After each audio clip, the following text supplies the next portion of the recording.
வணக்கம். அனுரவின் ஆட்சியின் கீழ் புதிய அமைச்சரவையானது ஆரம்பிக்கப்பட்டு ஒரு சில நாட்களே ஆகின்றன.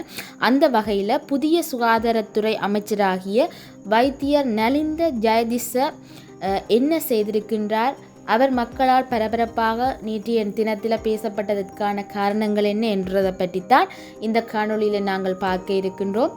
வாங்கோ வீடியோக்குள்ளே போகலாம்.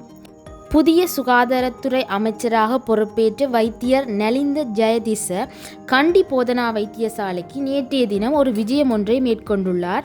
வைத்தியசாலை தொடர்பான பிரச்சினைகளையும் வைத்தியசாலைகள் எவ்வாறு உள்ளன என்பதையும் பற்றி பார்வையிட்டுள்ளார். அந்த வகையில் ஒவ்வொரு விடுதிகளாக பார்வையிட்டு செல்லும் போது ஒரு பழைய விடுதி ஒன்றில் 43வது விடுதியாக காணப்படுகின்ற அந்த விடுதியானது மிகவும் பழைய விடுதியாக காணப்பட்டிருக்கின்றது. அதனை அமைச்சர் நலிந்த ஜெயதிச பார்வையிட்டுள்ளார். பார்வையிட்டு அந்த விடுதியினூடாக சென்று கழிப்பறையை பார்வையிட்ட போது அக்கழிப்பறையானது மிகவும் மோசமான நிலையில் காணப்படுவதோடு துர்நாற்றம் வீசிக்கொண்டும் காணப்பட்டதை அமைச்சர் பார்வையிட்டுள்ளார். மேலும் இந்த கழிப்பறையில் 2 நாட்களுக்குரிய கழிவுகள் அகற்றப்படாமலும் அந்த காலை நேரத்துக்குரிய சேகரிக்கப்பட்ட கழிவுகளும் கூட அகற்றப்படாமல் கதவருகே இருப்பதை அமைச்சர் அவதானித்து எவ்வித கருத்துக்களையும் தெரிவிக்காமல் விடுதியை பார்வையிட்டு சென்று கொண்டிருக்கும் போது அந்த விடுதிக்குரிய பொறுப்பாக உள்ள வைத்தியர் உடனே இந்த நாளுக்கு கழிப்பறை துப்புரவாளர் இன்றைக்கு வேலைக்கு வரவில்லை என்று கூறியிருக்கின்றார்.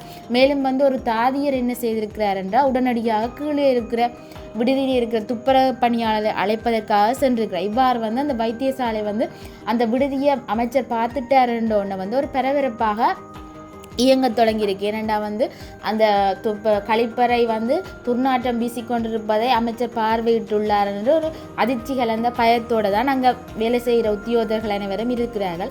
அந்த நேரத்தில் தான் ஒரு மிக முக்கியமான விடயம் நடைபெற்று கொண்டிருக்கிறார். என்னெண்டா அமைச்சர் சுற்றி பார்த்து விட்டு துப்புரவு செய்கின்ற தூரிகையை கண்டவுடன் உடனடியாக தானே முன்வந்து அந்த கழிப்பறையை துப்புரவு செய்திருப்பதை நாங்கள் பார்க்கக்கூடியதாகவும் செய்திகளில் வாசிக்கக்கூடியதாகவும் காணப்பட்டது. இது என்னத்தை உணர்த்துகின்றது என்றால், கழிப்பறை துப்புரவாளர் பணியாளர் வரவில்லை என்றால் அதனை துப்புரவு செய்ய வேண்டியது எம்முடைய பணி. அரச சேவையில் உள்ள ஒவ்வொருவருமே அதற்கு பொறுப்பாக காணப்படுகின்றார்கள் என்பதைத்தான் அமைச்சர் இதன் மூலம் நமக்கு தெரிவிக்கின்றார். புதிதாக நியமிக்கப்பட்ட அமைச்சர்களின் அதிரடி மாற்றங்களும் செயல்களும் எம்முடைய இலங்கை நாட்டின் வளர்ச்சிக்கு ஒரு ஊன்றுகோலாக இருக்கும் என்றுதான் தெரிகின்றது. அந்த வகையில் நலிந்த ஜெயதிச செய்த இந்த செயலும் வைத்தியசாலைகளில் முறையான விதத்தில் கழிப்பறைகள் விடுதிகள் தூய்மையாக பேணப்பட வேண்டும் மற்றும் வைத்தியசாலைகளில் மிகவும் நேர்த்தியான முறையில் சேவைகள் வழங்கப்பட வேண்டும் என்பதைத்தான் இந்த செயலானது உணர்த்தி நிற்கின்றது. எனவே வைத்தியசாலைகளில் மக்களுக்கு சிறப்பான ஒரு சேவை இனிவரும் காலங்களில் இருக்கும் என்றும் நாங்கள் தெரிவித்து கொண்டு இந்த காணொளி பற்றிய கருத்துக்களை மறக்காமல் எங்களோட கமெண்ட் பாக்ஸில் தெரிவிங்க. எங்களோட காணொளி பிடிச்சிருந்தால் மறக்காமல் சப்ஸ்கிரைப் பண்ணி எங்களுக்கு ஒரு ஆதரவை தாங்கோ. நன்றி. இன்னொரு காணொளியில் சந்திக்கலாம்.